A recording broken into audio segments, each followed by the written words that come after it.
Hello moms, भी आपका स्वागत है मेरे चैनल में। मैं हूं श्वेता शर्मा और आज के इस वीडियो में मैं बताने वाली हूं और समझाने वाली हूं ट्राइमेस्टर्स क्या होते हैं, प्रेगनेंसी ट्राइमेस्टर्स क्या होते हैं और इसे कैसे कैलकुलेट की जाती है।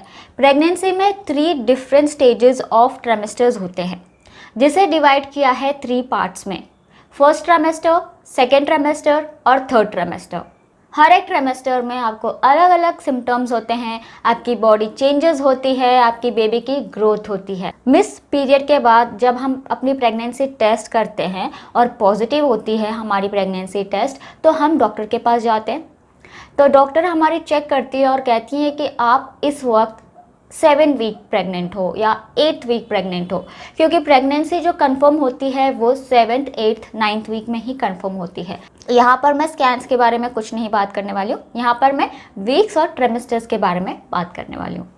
यहाँ पर मैं आपको कुछ एग्जाम्पल के साथ समझाऊंगी। जैसे कि एक हफ्ते में 7 दिन होता है और एक महीने में कम से कम 4 से 5 हफ्ते होते हैं। कई बार क्या होता है 4 हफ्ते 2 दिन, 5 हफ्ते 1 दिन, कभी कभार ऐसा भी होता है। हर मंथ अलग होता है और हर मंथ में वीक्स अलग होते हैं। February 1 आपका लास्ट मंथ पीरियड डेट है और मार्च में आपने मिस कर दिया, तो यहाँ पर आप कंसीव कर चुके हो। आप ऑलमोस्ट 7 वीक्स में ऑलरेडी पहुँच चुके हो। आप जब डॉक्टर के पास जाते हैं तो डॉक्टर आपको कहते हैं कि हम प्रेगनेंसी स्कैन करेंगे 7th, 8th या फिर 9th वीक्स में, ताकि हम देख पाएँ कि बेबी की ग्रोथ क्या है, बेबी हेल्दी है या नहीं। तो यहाँ पर आपको कैसे कैलकुलेट करना है ये ध्यान में रखना है। जब हम कैलकुलेट करेंगे तो हमें वही डेट डालना होता है। जो पहला वीक होता है हम उसे 0 वीक प्रेगनेंसी में कैलकुलेट करते हैं और ये प्रेगनेंसी के रूल के अकॉर्डिंग है। तो मैं यहाँ पर आपको कुछ इमेजेस के साथ समझाने वाली हूँ। 1 फरवरी 2020 को मेरा पीरियड आया था और 5 दिन पीरियड के बाद मैंने ट्राई किया तो मैं कंसीव हो चुकी हूँ। प्रेगनेंसी पॉजिटिव है, तो मैं कंसीव कर चुकी हूँ और मैं प्रेग्नेंट हूँ। अब इसके आगे क्या होगा वो जानते हैं। तो जब मैं यहाँ पर काउंट करूँगी तो यहाँ पर मेरा जो पहला वीक है वो 0 वीक है। 7 दिनों को हम कैलकुलेट करेंगे तो वो 1 वीक होता है। तो जैसे एक महीने में 4 हफ्ते होते हैं तो 4 हफ्तों को हम लेंगे। फर्स्ट वीक को हम लेंगे as a 0 week pregnancy, second week को हम लेंगे as a first week pregnancy, third week को हम लेंगे second week pregnancy and fourth को लेंगे हम थर्ड वीक प्रेगनेंसी, फिफ्थ को हम लेंगे फोर्थ वीक प्रेगनेंसी। तो इसे हमें ऐसे कैलकुलेट करना होता है। तो अब मैं बात करने वाली हूँ प्रेगनेंसी सिम्टम्स एंड ट्राइमेस्टर्स की, और ट्राइमेस्टर्स के साथ मैं यहाँ पर आपको वीक्स भी समझाने वाली हूँ। ठीक है, मैं यहाँ पर आपके लिए इमेजेस लगा दूंगी तो आपको इजीली समझ में आ जाएगा। तो फर्स्ट ट्राइमेस्टर में जो सिम्टम्स हैं वो है वॉमिटिंग, टायर्डनेस, हल्की सी नींद आना। अगर कोई सिम्टम्स नहीं है तो कोई प्रॉब्लम नहीं है, आप एक लकी पर्सन हो कि आपको सिम्टम्स बिल्कुल भी नहीं है। तो यहाँ पर जो वीक्स हैं वो हैं 1 to 4 weeks first month of pregnancy, 5 to 8 weeks second month of pregnancy, 9 to 13 weeks third month of pregnancy. तो ये आपके फर्स्ट ट्राइमेस्टर हैं। तो अब बात करते हैं सेकेंड ट्राइमेस्टर के बारे में। सेकेंड ट्राइमेस्टर में आपको हल्का सा वॉमिटिंग होगा, हेडेक होगा, चक्कर भी आ सकते हैं। चक्कर आएंगे तो थोड़ा केयरफुल रहिएगा। आसपास जो भी सपोर्ट दिखे उसे ले लीजिएगा। सोफ़ा दिखे तो सोफ़ा पे आराम से बैठ जाइएगा, या फिर आपको लगता है कि आप खड़े नहीं हो पा रहे हो तो प्लीज़ जाकर थोड़ा सा नींद ले लीजिएगा, सो लीजिएगा, रेस्ट लीजिएगा, तो आपको अच्छा लगेगा। और पानी पीना बहुत ही ज़रूरी होता है, तो पानी ज़रूर पीजिएगा। अब यहाँ पर मैं आपको वीक समझाने वाली हूँ। इमेज लगा दिया है मैंने यहाँ पर। तो आपकी जो सेकेंड ट्राइमेस्टर की वीक्स हैं वो हैं 14 to 17 वीक्स आपकी फोर्थ मंथ प्रेगनेंसी है, और 18 से 21 वीक्स आपकी फिफ्थ मंथ प्रेगनेंसी है, 22 to 26 वीक्स आपकी सिक्स्थ मंथ प्रेगनेंसी है। तो आपको थोड़ा सा हल्का कपड़ा टाइट होना, ब्रास टाइट होना, ये स्टार्ट हो जाते हैं आपके almost in between third fourth month से। तो यहाँ पर आपको वो भी समझना है आपकी बॉडी लैंग्वेज आपको क्या कह रही है। तो थर्ड ट्राइमेस्टर के बारे में बात करते हैं। सबसे पहले मैं आपको वीक समझाऊंगी और उसके बारे में सिम्टम्स बताऊंगी, क्योंकि थर्ड ट्राइमेस्टर में बहुत सारे सिम्टम्स होते हैं, कई चीज़ों पे आपको ध्यान देना होता है इसलिए। तो थर्ड ट्राइमेस्टर हमारा यहाँ शुरू हो जाता है 27 वीक्स से 27 से 30 वीक्स तक आपकी 7th मंथ प्रेगनेंसी होती है।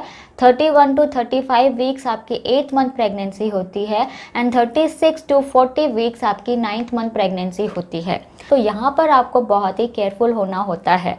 7th मंथ में आप अपनी हॉस्पिटल बैग्स की शॉपिंग करना शुरू कर सकते हैं, क्योंकि 7.5 मंथ 8 मंथ कई बार ऐसा होता है कि 7.5 मंथ्स में भी बेबीज़ हो जाते हैं। तो यहाँ से आपको बहुत ही ज़्यादा अपने आप पर ध्यान रखना है, केयर करना है। जो जो चीज़ें लेनी है वो सारी चीज़ें आपको 7th मंथ प्रेगनेंसी से ख़रीदना शुरू कर देना है। हॉस्पिटल बैग की लिस्ट होती हैं, उन लिस्ट को बना लीजिए, चेक करिए इंटरनेट पे, यहाँ वहाँ ट्राई कीजिए कि क्या आपके लिए इम्पोर्टेंट चीज़ें हैं और वही खरीदिएगा। डबल इन्वेस्टमेंट आपको नहीं करना है। तो सबसे पहले आपको अपना होमवर्क करना है, आपको देखना है कि जो बैग है उसमें क्या क्या चीज़ें जाने वाली हैं, तो उनके बारे में रिसर्च करिए थोड़ा सा और देखिए कि आपको कहाँ राइट इन्वेस्टमेंट करनी है। इसके बाद आपका आ जाता है 7th मंथ, जहाँ पर हमारी ग्रोथ भराई भी होती है। तो उसमें आपको कैसे अपने आप को ड्रेसअप करना है, क्या वेयर करना है, इस पे भी आप थोड़ा सोच सकते हो। बॉडी चेंजेस बहुत ज़्यादा होना लगता है यहाँ पर। बॉडी चेंजेस यहाँ पर बहुत ज़्यादा रैपिडली चेंजेस होने लगते हैं। आपकी ब्रेस्ट बहुत ही ज़्यादा बढ़ने लगती है, आपका वेट पुट ऑन होना शुरू हो जाता है, आपको सांस लेने में दिक्कत शुरू हो जाती है। आप थोड़ा सा भी चलोगे या बात करोगे तो आपका जो सांस है ये फूलना शुरू हो जाता है। तो आपको यहाँ पर आराम से बात करना शुरू करना होगा और समझना होगा आपकी जो बॉडी लैंग्वेज है। यहाँ पर आपकी बेबी की ग्रोथ भी रैपिडली होना शुरू हो जाता है। आप अपने बेबी की किक भी फील करना शुरू कर देते हैं। तो आपके जो डॉक्टर हैं ये आपको सजेशन देते हैं हमेशा कि आपको अपनी बेबी की मूवमेंट्स को काउंट करना है, कितने बार उन्होंने मूवमेंट्स लिया, कितने बार उन्होंने किक किया, ये सारी चीज़ें आपको नोट करनी होती है और इन पे आपको ध्यान देना होता है। यहाँ पर 7th मंथ के बाद कोई भी लापरवाही आपको बिल्कुल नहीं करना है, बहुत ही ज़्यादा केयरफुल होना है। तो ये था इस वीडियो में। मैं आपको अपने अगले वीडियो में मिलूँगी और वहाँ पे कुछ और चीज़ें इसी से रिलेटेड बात करने वाली हूँ। यहाँ पर मैंने आपको समझाया है कि वीक्स को कैसे समझना होता है, ट्राइमेस्टर्स को कैसे समझना होता है। हमारे जो प्रेगनेंसी ट्राइमेस्टर्स हैं उसे 3 ट्राइमेस्टर्स में डिवाइड किया गया है, उसके बाद इसे वीकली में डिवाइड किया गया है। वीक 0 से लेकर वीक 40 तक इसे डिवाइड किया गया है। हर वीक में डिफरेंट चेंजेस होती हैं और एक हफ्ता जैसा कंप्लीट होता है वो आपका नेक्स्ट वीक कहलाता है।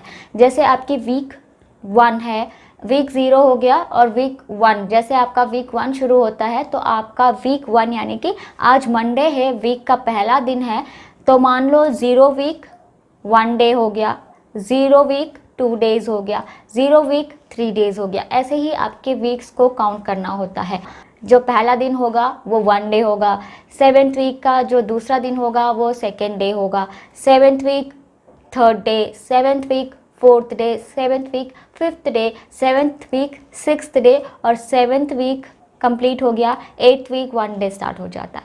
तो ये है कुछ प्रेगनेंसी के काउंट्स जो आपको आना चाहिए। और आजकल बहुत इजीली हमें कैलेंडर्स मिल जाते हैं, हम उसे डाउनलोड कर सकते हैं, अपने पास सिक्योर रख सकते हैं। मैंने यहाँ पर एक कैलेंडर बनाया है, आप इसे फेसबुक से भी डाउनलोड कर सकते हैं या फिर आप मेरे वेबसाइट पे भी जाके इसे डाउनलोड कर सकते हैं। मैं डिस्क्रिप्शन में लिंक शेयर कर दूँगी तो आपके पास ये चार्ट ईज़िली आ जाएगा। आशा करती हूँ ये वीडियो आपके लिए बहुत ही हेल्पफुल रहा होगा। बहुत से सब्सक्राइबर्स हमेशा ये क्वेश्चंस मुझसे पूछते हैं कि कैसे समझा जाए, कैसे कैलकुलेट किया जाए, तो फिर से मैंने ये वीडियो बनाई है, आपके लिए हेल्पफुल रहा हो। अगर आप मेरे चैनल पर नए हैं तो ज़रूर सब्सक्राइब कीजिएगा। और मैं आपको बता दूँ, मैं pregnancy, post pregnancy and baby care related videos लेकर आती हूँ। अगर आप मेरे चैनल पर नए हैं तो ज़रूर सब्सक्राइब कीजिए और जो बगल में घंटी है उसे बजाना मत भूलिएगा। कोई भी क्वेश्चंस होंगे या कुछ भी हो आपको जानना है तो आप मुझे कमेंट सेक्शन में पूछ सकते हैं या फिर ईमेल कर सकते हैं। थैंक यू फॉर वॉचिंग और मैं मिलती हूँ आपको मेरे अगले वीडियो में।